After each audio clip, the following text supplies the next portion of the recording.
خواهین همی یک نیم هزار تپالا میکنیم 750 تقسیم کنیم نه خواهین برای خطا یکمی این برای خطا یکمه ما چیکار کنم نه ما چیکار کنم دوستان عزیز اینجا هم خیلی نوفهمی رفته ایستاده است و شما در کامنت حتما بنویسید 1 2 3 کسی زودتر بخورد مقام اول 1000 سومون مقام دوم 500 سومون و مقام سوم 300 سومون اینا موز میگم مرام بریدگیم اینا میگم مرام بریدگیم ما اینجا موبایل دم میمونم نه که در حقیقت مردا برای تازه این کردگه و دوم من نظر من دوم با جوره این کردته برای همون کلونو خاطر خینه چالش گذروندن خیلی در کامنت بنویسین و این رو میبینیم 90% همین اشتراکچیان همین کسا انتخاب کردن فقط یک خود شما میگین همین گپا 1000 سومون مقام اول 500 سومون مقام دوم و 300 سومون مقام سوم با مناسبت کشاده شوی چایخانه عشقان چالش اعلام کرده می شود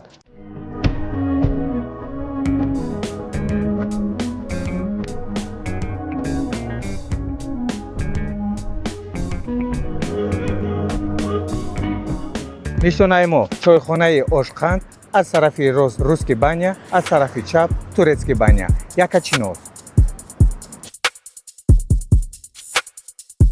دوستان عزیز چالش نوبتی رو در عشقان ما شروع کردیم که کسی زودتر بخورد مقام اول 1000 سومون مقام دوم 500 سومون و مقام سوم 300 سومون و دیگران عشق شود با مناسبت کشاده شوی چایخانه عشقان اینک شروع میکنیم از تمام گوشه نوای این دوشنبه بچه‌ها اومدن برای اشتراک کردن در چالش. حاضر اینک اشخو رو آوردن حاضر شروع میکنیم. انا دوستان عزیز اشخوی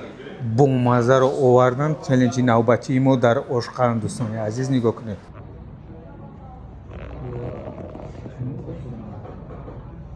تیارین شما اکو؟ برادرها تیارن حاضر شروع میکنیم. حاضر یک بار دیگر تیاریشون رو میبینیم. 7 نفر از 7 دانشگاه گوناگون و منطقه‌های شهر دوشنبه اشتراک میکنند. 1 2 3 شرط بازی دوستان عزیز کسی عشق را یکم تمام کند مقام اول میشود. ما اکو انتظار میشویم کنی او بچه‌ها حرکت کرده ایستادن.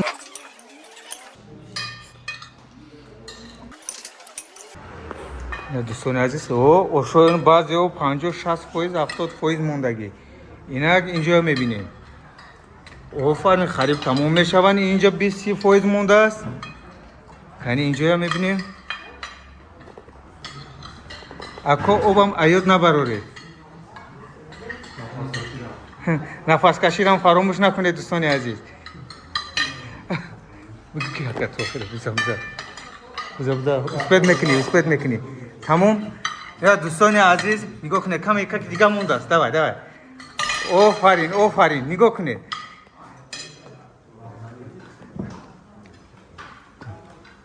اینا جوی سپور نگه طبقه کی تازه شد؟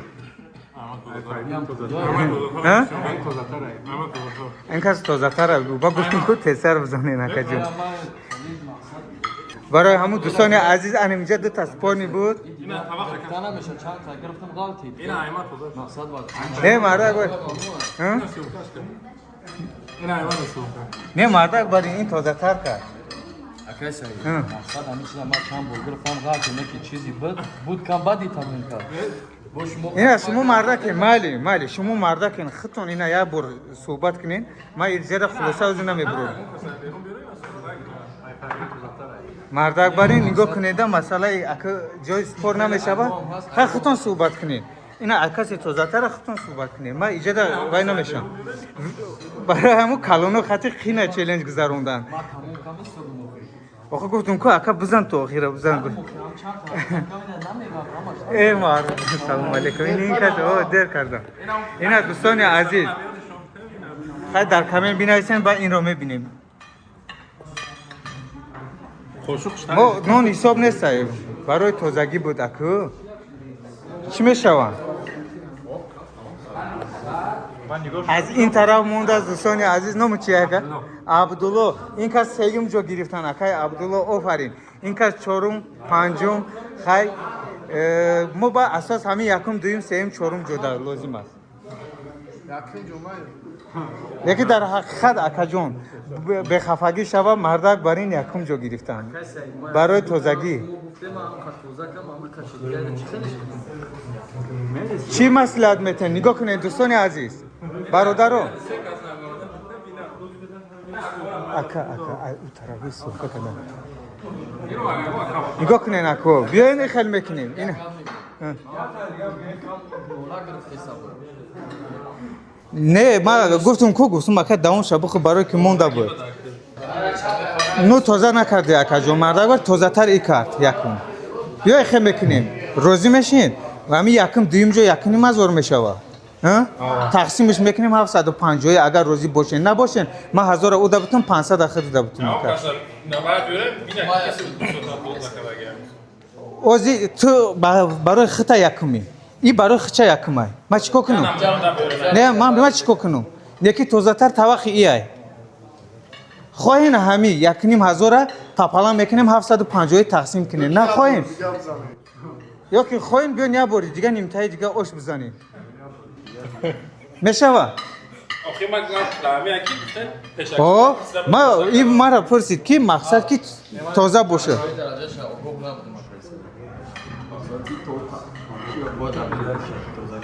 ما حرکت کردم گفت شما مرا گفتین ما فهمیدم که همه خطا نشد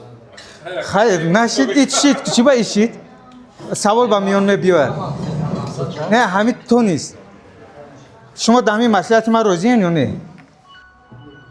اگر خواهین نمی یکنی موضوع را دو تقسیم میکنم نه خواهین برای که ما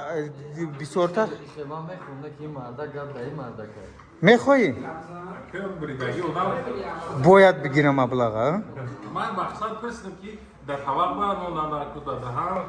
این برای ما همه امکانیتاش پرسید چیکار میکنیم؟ شما چی میگین؟ میگین که اینا طبق دیده اسم خطونه اینا دوره برنج دوره این تازه کده ریال هر دوش دیا وقت تازه کردن ای تمام کردن بگین یکی طبق ببینین کی را شما آواز میتین؟ چی؟ شما چی میگین؟ همی اکا شما چه اکا اسلام فرق نداره کسی را بگیره ای هم خیلی بودم فرق نداره اینا همه اسم میگه همین مسئله چی میکنی؟ خیلی مودن بریدگی من یه مسابقه برای همه یک شاید خیلی باید خطون اگر خواهی نه ما همودا میتونم مرده باری تازگی بود اکا جون نه گفت تو گل دانست من نه برای چی گفتم که تازه کردن ما هم یکم مقصد خوردم تا حد امکان بود کن مردک نولا گرفتم گفتم تمام دوستان عزیز اینجا هم خیلی نوفهمی رفته ایستاده است و شما در کامنت حتما بنویسید که چی خلاصه برآوردیم یعنی که طوری برآوردیم یا نه اینا دوستان عزیز هر دوش هم یک تمام کردن یه جامش نمیسید من ای با خود دو بار تازه کردی اکا جون بیان خیلی میکنیم اکا جون بیان همون بریدگی همین آواز دادن بچه شما چی میگین؟ 90% همین اشتراکچیان همین کس انتخاب کردن فقط یک خود شما میگین همین گپا من میگم شب خفگری نشوه بیان با روزگی یا که اکی این کس دویم اچره دانم نمیگن نه نمیگه اوخی میگم برای همین گفتم تازه کنیم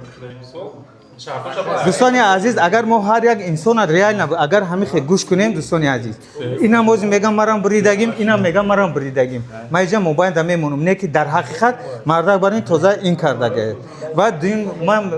نظر من دویم با جوره این کازدیم برای همون خاطر دوستان عزیز خلاصه من همین خیلی شد خطا نکردم در کامنت بنویسید خاکی 90% اینجا اشتراکچیان گفتن که همین کسبه جای یکم جایزه یعنی که زبنده است اینا همین خیلی میکنیم تمام دوستان عزیز اینا که وقتی مکافات دهی شد خود سپورنی بود سپورنی نبود ما با دست جمعانه آواز دادیم که در حقیقت مقام اول رو اکا فیروزجان مقام اول ما رو گرفت در آشخوری آفرین میگویم و یک قرصک برای این کس آفرین ما گفتیم مقام اول 1000 سومون اینا 1000 سومون با این کس مکافات داده می شود شما راضیه آش چی خیلی بود اصلا با لذت مینادار که دعوت ما رو نگفتید و حضور داشتید در این چالش ما سلامت باشید و دوستان عزیز мақоми дуюми моро мо спори буд вале бо овози бисёриҳо дуюмҷоро ин казба додем автоматически шумо хафа нашавед акаҷон дар ҳақиқат хай акун инам бегонаан ба ман худӣ нестан акаҷон 500 сомон мақоми дуюм гуфтем номи шарифи шумо акай меҳробҷон мақоми дуюм гирифтам 500 сомон ба шумо насиб кунад ош чӣ хел буд ака саломат бошед дӯстони азиз як хасаки дига барои ин кас офарин саломат бошед ва мақоми сеюми моро исми шарифат ту гирифти абдуллоги ту бояд иштирок намекард не мардан бари гуфти намешавад хеле яка ина да ҳамиҷа пешан ҳамеша гуфти хайха мекунем бё иҷарам спор нишидасай дар ҳақиқат ина гуфтем хай ҳами ош мехӯрад бё 100 сум шаида бутем 200 сум шатира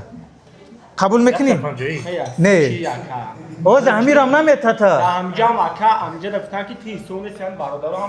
реально ҳами ака ҳамира гуфтем ҳисоб намекунем биши ака биши ака ту гуфти ки ҳами ош мехӯрем барои ки вазминхӯр буд ин иштирок карда буд ё набуданд инак исми шарифи шумо и тараф холоф азам мақоми сеюми моро гирифт мо гуфтем мақоми сеюм 300 сомон мукофот дода мешавад инак 300 сомон бо 400 сомон натун ина ҷудаҷон ба сӯи 300 сомон ош чӣ хел буд аҳва тавсия мети дигарона биёянд ба шумо муваффақият сарбаланд як қарсаки дигар ба инҳо ташаккур мегӯем ки вақти тиллои худро дар ин ҷо сарф кардан омадан дар ин бозии челленҷ иштирок кардан ва муборак бошад ба ҳамаи мо ки дар душанбе чойхонаи ошқанд кушода шуд имрӯз ба ҳама тавсия медиҳам биёед ош чӣ хел буд ако офарин худо нигаҳбони шумо Таҷикистон